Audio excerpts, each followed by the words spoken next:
It has been my dream for the latter part of my teaching career because a vocal lab was not heard of.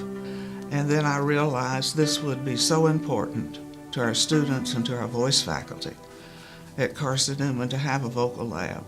And a very generous donor, David Butler, who's one of our alums, came forward and wanted to do something for Ms. Jones and Professor Jones in honor of them. What we possess here at Carson-Newman University is cutting-edge vocal pedagogy facilities. So what happens is, alongside the traditional vocal teaching, which we will continue, students will be able to see on the computer what is happening during the time when they're singing. So students are able to sing certain vowels, make sure that certain harmonics are being amplified, and then really tap into what we call the singer's formant, which is how we, as a solo singer with an 80-piece orchestra, can be heard over that. We can specifically address physiological elements in the lesson that will enable the student to have more functionality in the singer's formant.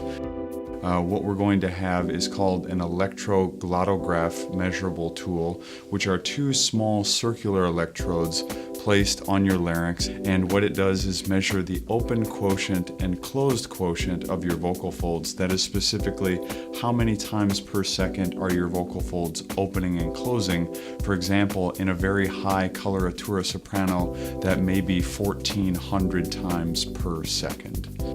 And then the students can go home, record themselves with a coach from anywhere, wherever they live, and I can instantaneously log in and listen to them from my home, my office, what have you. I'm very pleased to have been able to be a part of something like this because it will be the best in the South and Southeast.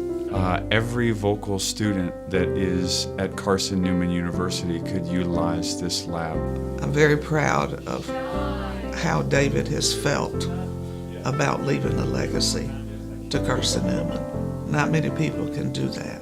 That this legacy he wanted to leave was going to fulfill my dream and take care of this lab for many years to come.